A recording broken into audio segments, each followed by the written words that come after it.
Hello everyone, welcome back. Let's begin with the new question. The question says integrate 1 upon log x minus 1 upon log x the whole square dx.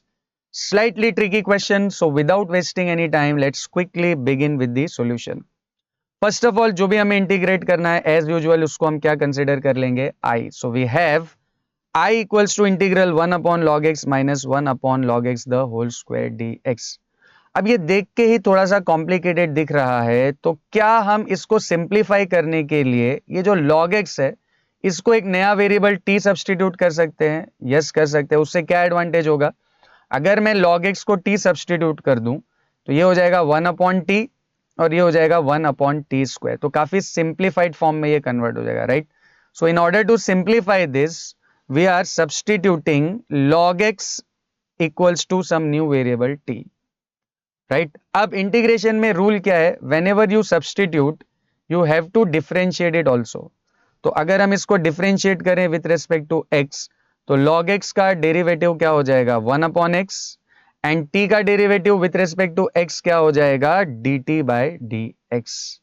अब ये जो main integration है हमारा, इसमें हमने log x को तो t ले लिया है, तो ये हो जाएगा 1 अपॉन टी माइनस ये हो जाएगा 1 upon T square, but still यहाँ पर एक dx वाला टर्म बचा हुआ है।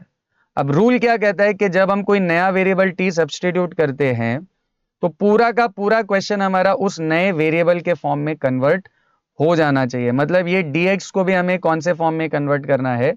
t के फॉर्म में। अब वो हम कैसे कर सकते हैं? ये जो यहाँ पर हमने डिफरेंशिएट किया हुआ है इसको थोड़ा सा मैनिपुलेट करके। कैसे? अगर ये dx को हम लेफ्ट साइड पर भेज दें और x को भेज दें राइट हैंड साइड पे, तो ये 1 इंटू डी हो जाएगा dx and right hand side पे ये हो जाएगा x into D T. But अभी भी एक प्रॉब्लम है, dx की वैल्यू क्या बन रही है? x dt। तो ये अभी भी पूरा t के टर्म्स में कन्वर्ट नहीं हुआ है, यहाँ अभी भी एक x वाला टर्म बचा हुआ है। तो हमें इसको भी किस में कन्वर्ट करना है? t के टर्म। क्योंकि अगर मैं dx की जगह पे x dt यहाँ पर रखता हूँ तो भी इंटीग्रेशन के अंदर एक x वाला टर्म प्रेजेंट रहेगा जो हम नहीं चाहते। We want everything in terms of t। तो उसके लिए नेक्स्ट स्टेप में हम क्या कर सकते हैं? ये dx तो एज इट इज आ जाएगा, ये x हमारे लिए प्रॉब्लम है, राइट? तो उसके लिए हमारा मेन सब्सटीट्यूशन क्या था? log x को हमने t लिया था, करेक्ट? log x को क्या लिया था? t। अब ये है लोगैरिथमिक फॉर्म। लोगैरिथमिक फॉर्म से हम दूसरा एक और फॉर्म फाइंड कर सकते हैं which is called exponential form. कैसे कर सकते हैं? ये log x में से अगर मुझे x की वैल्यू फाइंड करनी है, राइट, तो यहां पर क्या बचेगा? सिर्फ x।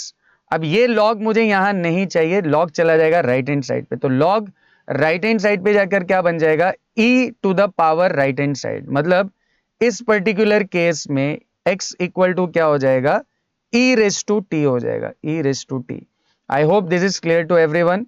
If log x is t तो x इक्वल टू क्या हो जाएगा? e raise to t। If log x is t then x will be e raise to t।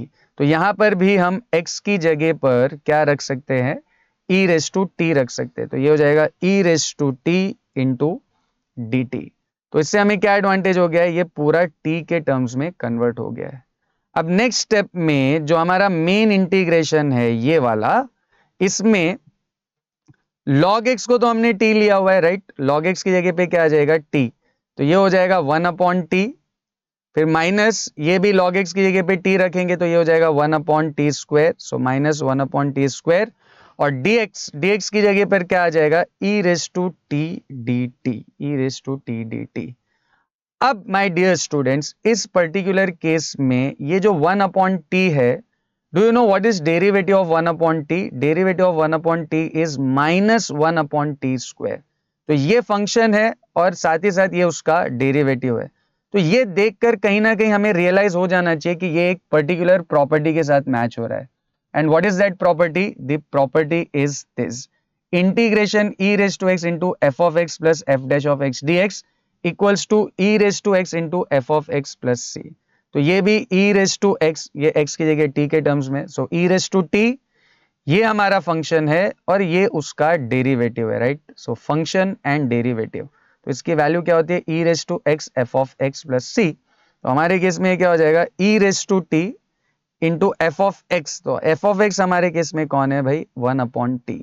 So e raise to t into 1 upon t and plus c. अब बड़े ध्यान से देखना, यहाँ पर एक्चुअल वैल्यू जो है हमने t को क्या लिया था, log x लिया था, राइट।